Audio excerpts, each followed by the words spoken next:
Hello, Coach Ivan Rudež. How are you doing? Hello, everybody. Hello to you and to Donor fans. Everything's okay. I thought it was a good moment to talk to you again because it's been a while that we had contact, so maybe this is a good moment to do a catch-up and see how things are doing. Where are you right now? I'm in Croatia with my family still. We're still in a recruitment process, so Martin, our GM, and myself, we are, deep in the recruitment, and we still have 2 positions to cover to complete our roster. So summer's been fully busy, and hopefully we're going to end up till the end of the week.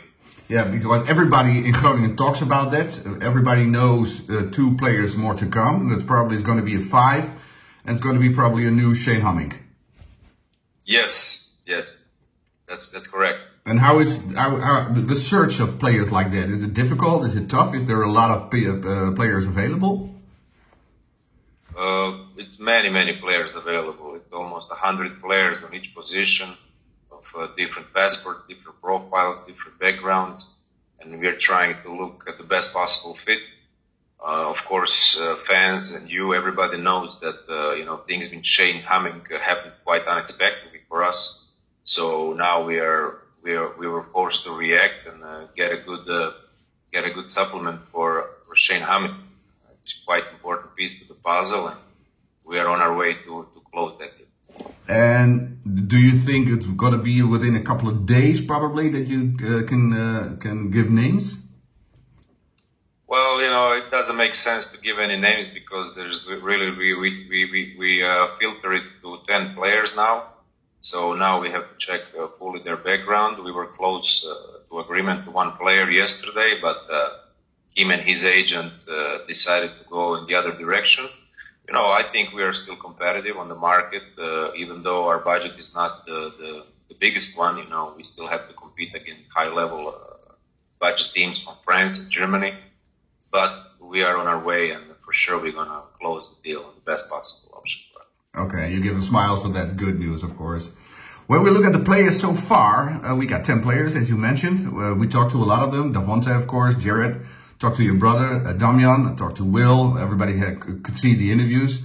Are you satisfied now about the selection with the 10 players you have right now? Oh, yes, of course. I'm happy, and Martin is happy, and I think we're putting together a group that is really hungry. And, good combination of youth, experience, and it's going to be a good combination. And everybody was, of course, surprised, but still hoping, of course, the fact that Damian also joins Donor. Well, it worked out. How do you look forward to working with your brother? Well, yes, he's a highly experienced player. When you look at his curriculum and the places that he has been and where he has played, this is definitely a profile that fits to our roster. He still has some miles in his legs.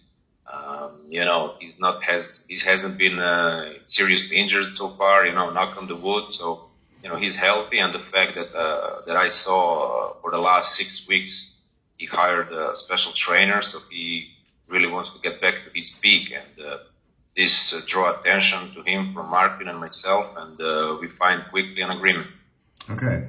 Another player I would like to mention is the Jared Okobemi Jackson, the point guard. A really nice guy on camera. He's got a good story. How do you look at this position as a point guard? Talking to watching his videos and watching 5, 6 of his full games from Finland, and also 4 or 5 full games from France was enough for me to say, okay, this kid has skill. This kid is a floor general. This kid has good decision making. But I was really blown away after I was interviewing him when we talked, when I saw what type of person he is, and what type of a brain, how he operates in his mind. I quickly realized that he's going to be a great point guard for Donor. Okay. 2 other players I would like to mention, of course, the players that stayed at Donor. Thomas Kunis, Leon Williams. Leon played a couple of times now in Germany, and he's still in practice over there. How important is it that those 2 players have a role in the team, because they know everything about Donor, of course, from last year? Very important.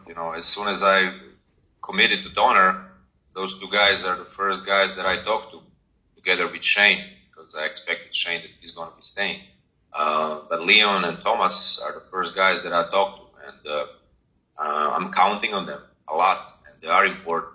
They have been there before, and they have experience, and definitely they are going to be the ones carrying the load as well as the others. So, they know the market, and I'm sure they know the market, and they know the Dutch league. They will be able to guide some new guys into it quickly. And what I've heard and what I saw, they have high character guys who like to work and like to develop themselves. And they're never satisfied where they are. They want to improve. Especially, I was happy when Leon got an offer from Germany to go there and play, because I know that last season was kind of tough for him with an injury and all. So it was a good experience for him to get that engine going. Playing for Göttingen these couple of games, staying in shape, staying fit, and feeling the floor a little bit. So I'm looking forward to see them. Okay. Then, of course, this week we had the big news about the Basketball Champions League, and that we can start qualification of that. It's going to be the draw on the 15th of July. How are you looking forward to that? Very excited. Very excited. As you know, we are in the pot number one with two-time Polish champion in the last 5 years, Anvil. We have a Swiss champion. I think they won 3-peat in Switzerland in the last 3 or 4 years. We got the Lithuanian team Neptunas, and then there's us. It's a strong pot. Overall, it's going to be a really, really exciting qualifiers. I'm looking forward to the 15th. Yeah, I think all fans are. We're going to watch the draw live. Yeah, it's going to be published live on all the channels, so everybody can see what's going to happen. The first game will be on the 15th of September. So how are you preparing in pre-seasons to be ready with the team on the 15th? I mean, with the COVID or Corona or SARS, however you want to whatever you call it. Yes, that is cruising in the world. It's kind of tricky to organize a friendly games. We had to set up a great tournament in France in the preseason in the end of August. Because of Corona, this tournament had to be canceled. So right now, my job and also Hans, our team manager, we're working on setting up at least 4 or 5 preseason games before the 15th of September. So this is the priority right now, to organize some competitive games in order for us to be ready. Also, I hope all the American players will be able to fly in on time so we can get the show started on August 1st and start a preseason with a full team. So this is the primary focus. As far for training sessions and a training process, it's going to be already in plan, and it's going to be conducted in the best possible way. But like I said, those two things are kind of priority right now. As you can see then, that the whole COVID situation, it gives a lot of challenges to prepare in a new season of basketball, because a lot of things are not for sure right now. I mean, I talked to many teams in Germany to organize friendly games. They all tell me, BBL teams, they tell me, coach, sorry, we want to play, but we don't know when we will start, if we will start, how we will start. So it's tricky. It's challenging. It's tricky. It triggers to the point where sponsors are, kind of in and out because of the measures, whether the fans will be in the gym or won't be in the gym. It affects a lot of markets. Some teams more, some teams less, but it's going to, we're going to feel it, I think. But look, the history teaches us, it's going to be bread and games. It has to be bread and games. Otherwise people will be on the street. So games will go on. Bread will be in the bakeries. And the question is full arenas or empty arenas. And of course, it's the same problem for every team in Europe, of course. Everybody has to deal with the same issues right now. So all our opponents, especially in the preseason for Basketball Champions League, they have the same problems. Yes, some more, some less, but yeah, they have the same problems. Especially when it comes to, American president and the government still is kind of indecisive about letting the people fly out, without working permit. So this is going to be, the technical part is going to be challenged. Yeah. Also, I spoke to a friend of mine who works in FIBA, I think they're going to leave it to the countries, to the federations to decide whether they're going to play with full arenas or empty arenas. FIBA is not going to enter this debate, right? So FIBA Champions League will continue and also FIBA Europe Cup, but it's going to be depending on the measures and,